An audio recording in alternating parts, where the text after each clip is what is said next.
The sun beat down hard on the warm asphalt of El Paso, Texas. It was Saturday afternoon, and the amusement park was at its peak. Lines of kids waiting their turn at the Ferris wheel, laughter floating between cotton candy clouds, and the constant jingle of carnival games, announcing colorful prizes, giant stuffed animals, and shiny balloons. Among the bustle walked a boy with dark hair and big eyes, almost too big for his small face. His name was Miguel Torres. He was barely 6 years old, but his gaze already carried a weight that shouldn't belong to him. He walked with slightly hunched shoulders, as if trying to make himself smaller than he already was, moving slowly behind a stocky man who didn't stop to look at anything. Ray Mitchell, his maternal uncle, had a permanently furrowed brow, as if life owed him something. He wore a wrinkled shirt, faded jeans, and carried his cell phone in his hand like it was an extension of his body. Since they'd crossed through the park's turnstiles, he hadn't spoken a single word to Miguel, except to hurry him along with a, "Come on, don't fall behind." The crowd enveloped them, but Miguel didn't look at the attractions with the expected excitement. Yes, his heart raced seeing the colorful carts spinning, the balloons dancing in the wind, and kids running with popsicles in hand. But something inside him kept him tense, as if the joy of this place didn't belong to him. Ever since his mom died that cold December, so cold that tears seemed to freeze on his face, his life had changed radically. They sent him to Ray, the only relative left willing to take charge. That's what he said in court. Said it with that rough voice, that fake smile that convinced the judge. He promised to care for him, educate him, give him stability. But the truth hid behind closed doors. At home, Ray was impatient, a yeller. Sometimes he'd throw things just because Miguel didn't respond fast enough. There were no hugs, no bedtime stories, only orders, uncomfortable silences, and a fear that grew with each day. That afternoon, Ray hadn't brought Miguel to the park out of affection or redemption. He had an appointment, a meeting, as he muttered on the phone that morning, while the boy spied on him through the bathroom's cracked door. They walked to the back of the park, where the lights were less bright and the laughter more distant. Behind the game booths, there was a shaded area where a couple of old benches and a black pickup truck waited. Ray stopped, checked his cell, then looked at Miguel with disdain. "Stay here, don't move," he ordered without looking up. The boy nodded, though he knew that wouldn't guarantee anything. His eyes moved from side to side, searching for a friendly face, an exit, something, anything. And then he remembered something. Mrs. Patterson at school had dedicated an entire class to teaching the kids how to ask for help if they were in danger but couldn't speak. It was part of a new campaign, she explained. Miguel didn't understand everything, but one gesture stuck with him. Raise your hand with an open palm, without saying anything, without crying. Just raise it. If someone saw it and knew what it meant, they'd come help. It stuck with him. And now, with Ray a few steps away, arguing in a low voice with two unknown men, Miguel felt he had to do it. He didn't know if anyone would understand, didn't know if it would work, but it was all he had. He took a breath, trembled a little, looked around. People passed without looking, parents with their kids, couples holding hands, teenagers eating fries. Nobody stopped. He stood up straight, closed his eyes for an instant, and raised his hand. Held it up, steady, palm open, fingers spread. 5 seconds passed. 10. His heart pounded in his ears. "Hey, Miguel," Ray growled, turning toward him. "What are you doing, idiot? Put your hand down." The boy lowered it quickly, as if he'd been caught stealing. Ray approached, annoyed, but at that moment his cell rang again. He stopped, checked it, and walked away again, muttering something under his breath. Miguel felt on the verge of tears. The gesture hadn't worked. Nobody saw it. Nobody understood. Until he saw him. A few yards away, leaning against a wall, there was a man who didn't fit with the rest of the environment. He had a thick gray beard, a sleeveless denim vest with motorcycle patches, tattooed arms, and dark eyes. Deep, hard. He looked like someone anyone would instinctively avoid. But not Miguel, because that man, that rough-looking stranger, was watching him, directly, fixed, as if he'd understood everything, as if he didn't just see a boy, but a cry hidden in the air. The man didn't smile, didn't make a theatrical gesture, just straightened slowly and took a step forward. Miguel didn't know who he was, but something in the way he walked, in the way his gaze didn't leave him, made him feel something he hadn't felt in a long time. Hope. The man approached, slow but steady, as if he had no hurry, as if he feared no one. With each step, Ray's figure became closer, more dangerous. And yet, Miguel didn't take a step back. The world kept spinning around him. Kids screamed on the roller coaster. Carnival game music kept playing. Cotton candy kept melting in other kids' sticky hands. But for Miguel, everything stopped. The man looked at him as if he could see what no one else saw, as if he knew that kind of fear. And without saying a single word, he understood everything. The distant roar of a roller coaster, kids' joyful screams, and the smell of cinnamon churros filled the air of that El Paso amusement park. People came and went, as if the world only had room for laughter, sugar, and skill games. Nobody noticed the man walking among them. Thomas Wolf Hayes, known by many as Wolf, stood out without wanting to. Not because of his voice, which he almost never used, nor his calm walk. What made him stand out was his presence. His imposing height, the grey beard like old steel, the tattoos that ran down his arms like stories no one dared ask about, and that black vest with the patch of a local motorcycle club that was enough to make more than one person cross the street when they saw him coming. But that Saturday, Wolf hadn't gone out to intimidate. It was his custom for years now to visit the park on crowded days. He'd sit alone on the same bench, facing the central fountain with a soda in his hand, and a gaze that seemed to be in another time. And it was. Every Saturday, without fail, he returned there. Because it was the place where he'd taken his daughter, Emily, for the last time. 10 years old. Pigtails. A smile that could break through any wall. An aggressive illness took it all in a matter of months. And since then, Thomas carried that emptiness like an invisible backpack to others' eyes, but impossible for him to ignore. That day wasn't different, except for something. As he slowly sipped his soda, his gaze wandered, as always, through the crowd. But it stopped. There, near the game booths, a small boy, no more than 6 years old, stood still, raised his hand with an open palm, in complete silence. It wasn't a wave. It wasn't a game. Wolf frowned.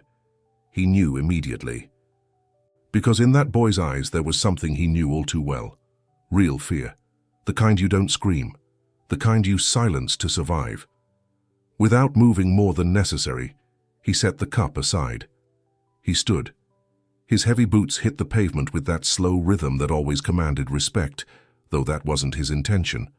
He looked at the boy, really looked at him, and then he saw him. A heavy-set man with dirty clothes and a listless attitude was talking with 2 other guys next to a black pickup. They seemed to be arguing about something, looking at a cell phone, exchanging gestures that didn't fit in an amusement park. One of them cast nervous glances around. The other kept the truck's back door slightly open. Wolf knew that kind of body language. He'd seen it before. On the street. In shady negotiations. In favors that should never have been asked. The boy was too close to that, and clearly not by choice.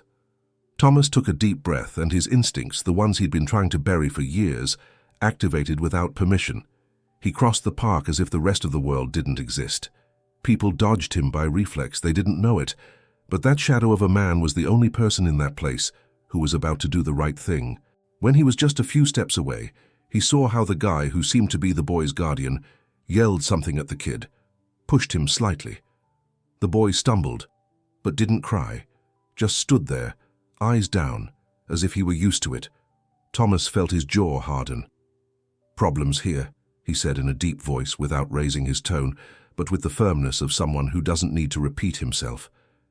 Ray turned, surprised, eyes squinting against the sun, looked him up and down. "And who are you?" "Just a guy who saw a kid asking for help without opening his mouth," Thomas responded without changing his tone. The other 2 men fell silent. One of them took a step back. Ray laughed nervously. "Help? This kid? He's throwing a tantrum, that's all. He's my nephew, we're fine." Thomas crossed his arms. his gaze lowered to Miguel, who now watched him with a mixture of astonishment and doubt. "Yeah? Because it doesn't look like it. And you don't look like someone who's here to enjoy the park." Ray frowned. "Look, I don't have to explain anything to you, old man. Better get lost before—" "Before what?" Thomas interrupted, taking another step closer. Ray was silent for a second. His eyes moved side to side, looking for support from his companions, but they were already showing signs of wanting to leave. "I'm just talking with some friends." "Nothing's wrong," he insisted, raising his voice. Thomas didn't respond immediately, just tilted his head slightly, as if analyzing something deeper. And while keeping his gaze fixed on Ray, he discreetly moved his right hand, signaling with 2 fingers to a security guard patrolling nearby. The guard nodded, almost without changing pace. Thomas had done it before, knew how to get attention without making a scene. Ray began to sweat.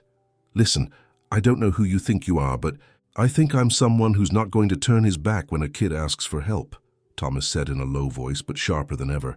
"And you better have a good explanation for all this." At that moment, the guard approached. "Everything all right here, sir?" he asked the biker, ignoring Ray. Thomas nodded with a brief gesture, but pointed at the boy with his gaze. "The boy. He's the one who needs attention." The guard instantly changed focus. His face hardened. He pulled out his radio and began speaking in code. Ray tried to intervene. Wait, he's my nephew. We're just hanging out. You have no right to interfere." Thomas didn't respond, just stood between Miguel and Ray like a wall of steel. The boy, for the first time all afternoon, took a step forward, stood next to Thomas, and though he said nothing, his small body sought refuge at that stranger's side. Wolf didn't look at him, but lowered a big, calloused hand to the boy's shoulder. Barely touched him. It was enough. There were many ways to be strong, but in that instant Thomas discovered that the most powerful was protecting without demanding anything in return. And that's what he would do. The silence among those present was tense, as if the air had thickened around little Miguel. Ray, with flushed cheeks and furrowed brow, tried to maintain composure. Beside him, the 2 men he'd been talking to had already discreetly moved away, disappearing among the food stands like rats sensing the ship is sinking. "I'm telling you nothing's wrong. The kid got stubborn, that's all." "He won't obey, that's it," Ray said with a forced tone, while pocketing his cell and trying to appear calm. "He's a kid, don't you see? He has his tantrums like everyone." But nobody believed him. The boy wasn't crying, wasn't screaming, wasn't kicking the ground like kids with tantrums usually do. Miguel just clung in complete silence to Thomas Wolf Hayes' leg, hugging it as if it were the only firm tree in the middle of a hurricane. Thomas said nothing. Didn't need to. His upright body, his fixed gaze on Ray, his mere presence were more eloquent than any speech. He was the kind of man who didn't need to raise his voice to be heard. Another security guard came running, followed by 2 more. The first one, who had caught Thomas's signal, had already activated his radio requesting backup while assessing the situation. "Is this the man?" asked one of the newcomers, pointing with his gaze at Ray. Thomas barely nodded. Miguel, as if sensing something was breaking, hid a little more behind him. Ray raised his hands, trying to appear cooperative. "Easy, okay? No need to make such a big deal. He's my nephew. I have legal custody. We're not doing anything wrong. We're just here waiting for some friends." A guard approached closer. "What friends?" "Well, acquaintances. From work," Ray responded, with a crooked smile. "People I do business with. Nothing illegal, I swear." "Business here? At an amusement park?" the guard replied with disbelief. Ray swallowed. "We were passing through. Thought we'd take advantage of letting the kid have some fun. But you see how they are? They get bored fast." The guard looked Miguel over. The boy didn't look bored, he looked terrified. Thomas finally spoke in a low voice but firm as stone. The boy made a distress signal, one they teach in schools. Open palm, fingers extended. He didn't do it once, he did it twice, and he looked like he could barely breathe. The guards exchanged glances. The atmosphere changed. It was no longer just a suspicion. Something was wrong, very wrong. One of them stepped aside and began speaking on the radio. Not loudly, but with the seriousness of someone who knows time is of the essence. "We've requested police presence. "Stay here," a guard told the rest, not taking his eyes off Ray. He huffed. "What is this? I'm not kidnapping anyone, damn it. He's my family, my blood." But his voice trembled, and worse, he contradicted himself with every sentence. "A moment ago you said you were just waiting for some friends," another guard reminded him. "Yes, but that doesn't change that he's my nephew." Thomas took a step forward, calm, looked directly into Ray's eyes. "Why so nervous then?" Ray pressed his lips together. He knew he was losing control, and there was no one left to lean on. Minutes later, 2 local police cruisers arrived. Officers descended immediately. An atmosphere that was already tense became glass. One of them, a woman with a hard face and clear voice, went straight to Ray. Full name: Raymond Mitchell. "And the boy?" "Miguel Torres, he's my nephew. I've been living with him since his mom died." The officer nodded, turned to one of the guards. "Who made the report?" The guard pointed to Thomas. The officer approached him. "Did you see anything suspicious?" Thomas nodded, without need for long explanations. "The boy asked for help with the silent signal, and then I saw this man arguing with 2 guys next to a truck with no plates. Didn't seem like the boy was safe." The officer nodded and pulled out a notepad. "Can we check Mr. Mitchell's phone?" Ray startled. "What? You have no right. We can request a warrant in less than an hour, but if you cooperate, everything will be faster," the officer responded. Ray hesitated, looked around. Everyone was watching him. Even Miguel, small, still hugging Thomas, looked at him with those eyes that were no longer innocent, but witnesses. Finally, he handed over the phone, with trembling hands. One of the officers checked it right there, in silence. Seconds passed long as centuries, and then he found it. A group of recent messages, conversations with the men who were by the truck. Phrases like, "I'll bring him to you at 5. I just want what you promised. Don't ask questions, it's just for one night." The officer looked up, his eyes full of disappointment and contained fury, fixed on Ray. "For one night? What were you planning to do with the boy?" Ray stepped back. "It's not what you think. Nothing was going to happen." The officer approached, handcuffs in hand. "The judge will decide that." Ray tried to resist, but it was useless. The officers grabbed him and took him to the cruiser. As they pushed him inside, he shouted, "He's my nephew. You're going to ruin my life over a misunderstanding." Nobody answered. Miguel, seeing his uncle being taken away, didn't cry, just stood there motionless, as if his body still didn't know how to react. His little hands still clung to Thomas's pants. A woman with a badge from Child Protective Services approached. "Hi, Miguel," she said softly, crouching to his level. "I'm Sarah. We're going to take care of you for a bit, okay? You're going to be safe. I promise nobody's going to hurt you." The boy looked at her, then looked at Thomas, said nothing, but his whole body screamed that he didn't want to let go. Thomas noticed. He crouched too, and spoke to him directly for the first time. "You're going to be okay, champ. She's going to take you to a safe place. I'm going to stay close, all right?" Miguel hesitated, and then nodded, eyes full of silent gratitude. Slowly released Thomas's leg, and took Sarah's hand. They walked together toward a different, more discreet cruiser. Miguel turned once more. Thomas was still there, firm, watching everything, like a guardian. He didn't move, not an inch, as if he knew, deep in his soul, that something was still pending, that this story hadn't ended, and it wouldn't until that boy was truly safe. The phone rang just as Lucy Torres was leaving work. She still wore the uniform from the dental office where she was an assistant, and in her sweaty hands she clutched her purse tightly. The call wasn't unexpected, but it was feared. The voice on the other end of the line was serious, official. "Mrs. Torres, this is Sarah Martinez from State Child Protective Services. Your nephew Miguel has been taken into protective custody this afternoon due to a risk situation. He's fine, he's safe, but we need you to come to Sunshine Amusement Park as soon as possible." Lucy didn't ask for details, didn't ask what happened, just hung up, threw her purse onto the passenger seat and started the car with trembling hands. El Paso traffic seemed eternal that afternoon, but she didn't feel it. She was crying. Crying with rage, with guilt, with a fear that burned her chest like liquid fire. She'd already said it, she'd already sensed it.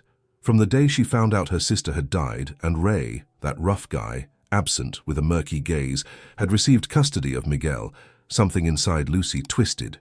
She fought, filed papers, talked with public defenders, called social workers, begged them to listen, but laws sometimes blind themselves with the immediate.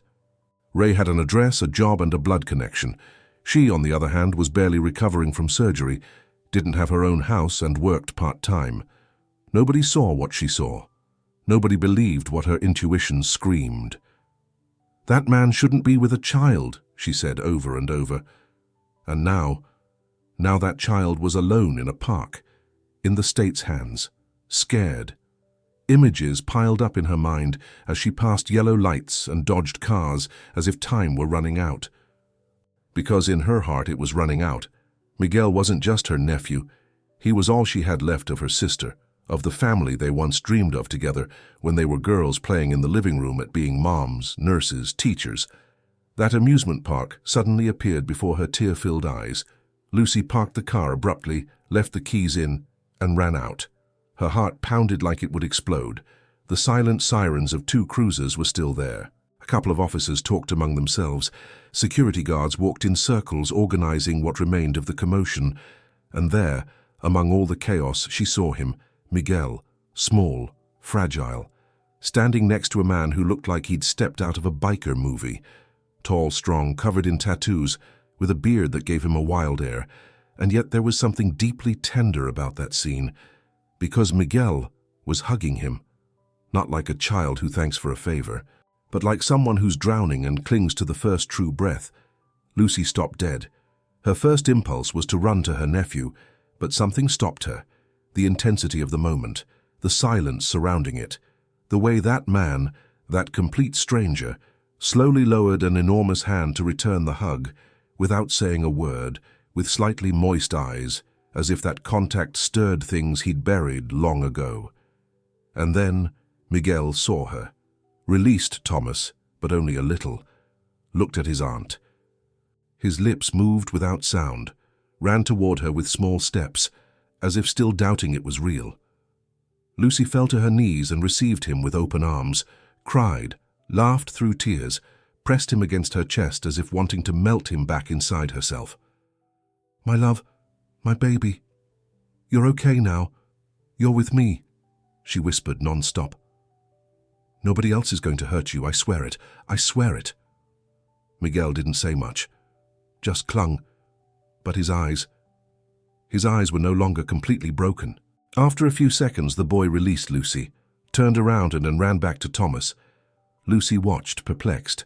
Miguel hugged him again, this time stronger, as if he couldn't leave without saying goodbye properly, as if his soul knew that this rough figure had saved him something more than life. Thomas wrapped both arms around him, closed his eyes, and for an instant, for a brief instant, let his forehead rest on the boy's hair. Lucy approached cautiously. "You were the one who found him?" Thomas looked up. His eyes were dark but not hard, tired perhaps, and yet deeply human. "Saw his signal, understood it." Lucy swallowed. "The signal? The open hand? What they teach in schools? He made it, and nobody saw it, except me." She didn't know what to say. Words stuck in her throat. How do you thank someone like that? How do you put into words something so big, so fundamental, as saving a child from the abyss? "I don't know how to thank you," she finally said. Thomas lowered his gaze, then knelt in front of Miguel, who still hugged him as if he never wanted to let go. "You're gonna be okay, champ. She's going to take care of you. And you're going to make it. You're strong." The boy didn't respond, but something in his expression said those words would stay with him forever. Thomas stood, looked at Lucy one last time. "Take care of him." She nodded, with falling tears, with a broken voice, but with a firm soul. "I will, I promise." And then, without more, Thomas turned and began to walk away, didn't seek applause or gratitude or explanation. Left as he'd arrived, silent, serene, like a wolf that appears in the middle of chaos and disappears once the pack is safe. Lucy stood there, hugging Miguel, watching as that man disappeared into the crowd, and she understood something she couldn't explain with logic or laws. That day, in the middle of a park full of noise, her nephew was saved by someone who was also trying to save himself. Several weeks had passed since that Saturday that changed so many things.